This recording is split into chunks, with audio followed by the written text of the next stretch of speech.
பாப்பாக்கு என்ன product use பண்ணுறீங்கன்னு கேட்டிருந்தீங்க. பாப்பாக்கு ஒவ்வொன்றுமே நான் பார்த்து தாங்க வாங்குவேன். ஆனால் ரொம்ப ஹை ப்ரைஸ் இல்லாமல் பட்ஜெட் ஃப்ரெண்ட்லியாக தாங்க பார்த்து வாங்குவேன்.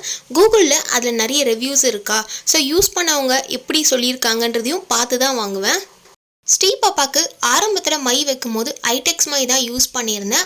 அந்த மை யூஸ் பண்ணுறது எனக்கு சாட்டிஸ்ஃபேக்ஷனாகவே இல்லைங்க. ஒரு மாதிரி கம் மாதிரி ஒட்ட ஆரம்பிக்குது. சரியாக பாப்பாவுக்கு வைக்கும் போதும் அதை கலைக்கும் போதும் ரொம்ப நேரம் அழுத்தி கலைக்கிற மாதிரி இருக்குங்க. நான் இந்த ப்ராடக்டை மீஷோவில் தாங்க ஆர்டர் பண்ணியிருந்தேன். நான் வாங்கும் போது 140 ருபீஸ்க்கு வாங்கியிருந்தேன். ஆனால் இப்போ ஆஃபரில் 125 ருபீஸ்க்கே கிடைக்குது. காஜலை ஸ்மெல் பண்ணும்போது கோக்னட் ஸ்மெல் தான் அதிகமாக வந்ததுங்க. ஃபுல்லாகவே ஆர்கானிக் தான். பட் நான் என்னென்னா பாப்பாவுக்கு யூஸ் பண்ணுறதுக்கு முன்னாடி நான் யூஸ் பண்ணிவிட்டு ஒரு 2 டேஸ் கழித்து எந்த ஒரு சைட் எஃபெக்ட்ஸுமே இல்லைனா தான் நான் பாப்பாவுக்கு யூஸ் பண்ணுவேன். இது எந்த ஒரு ஸ்பான்சர் வீடியோவும் கிடையாதுங்க. நான் வாங்கி எனக்கு சாட்டிஸ்ஃபேக்ஷனாக இருந்த ப்ராடக்ட் தான் உங்கள் கூட ஷேர் பண்ணிக்கிறேன்.